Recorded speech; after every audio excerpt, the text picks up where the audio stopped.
এক সন্ধ্যায় জাদ্দারি তার পুরনো পৈতৃক বাড়িতে ফিরে আসে। বৃষ্টির দিন, বাতাসে এক অদ্ভুত গন্ধ।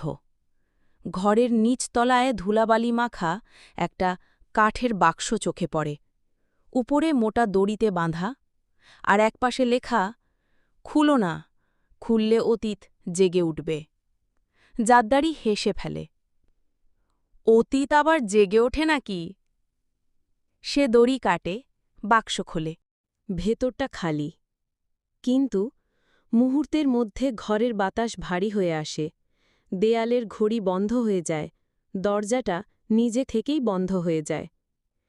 পেছনে একটা ফিসফিসে কণ্ঠ, আমাকে মনে আছে জাদ্দারি?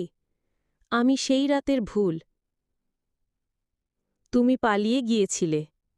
আয়নার ভেতর জাদ্দারি নিজের মুখ দেখে না, দেখে একটা অতীত খোলেনি, সময়ের দরজাও খুলে দিয়েছে।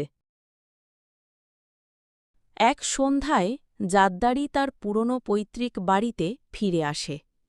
বৃষ্টির দিন, বাতাসে এক অদ্ভুত গন্ধ। ঘরের নিচতলায় ধুলাবালি মাখা একটা কাঠের বাক্স চোখে পড়ে। উপরে মোটা দড়িতে বাঁধা, আর একপাশে লেখা, খুলো না, খুললে অতীত জেগে উঠবে। জাদ্দারি হেসে ফেলে।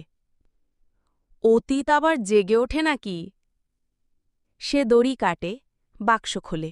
ভেতরটা খালি, কিন্তু মুহূর্তের মধ্যে ঘরের বাতাস ভারী হয়ে আসে। দেয়ালের ঘড়ি বন্ধ হয়ে যায়, দরজাটা নিজে থেকেই বন্ধ হয়ে যায়। পেছনে একটা ফিসফিসে কণ্ঠ, আমাকে মনে আছে জাদ্দারি? আমি সেই রাতের ভুল।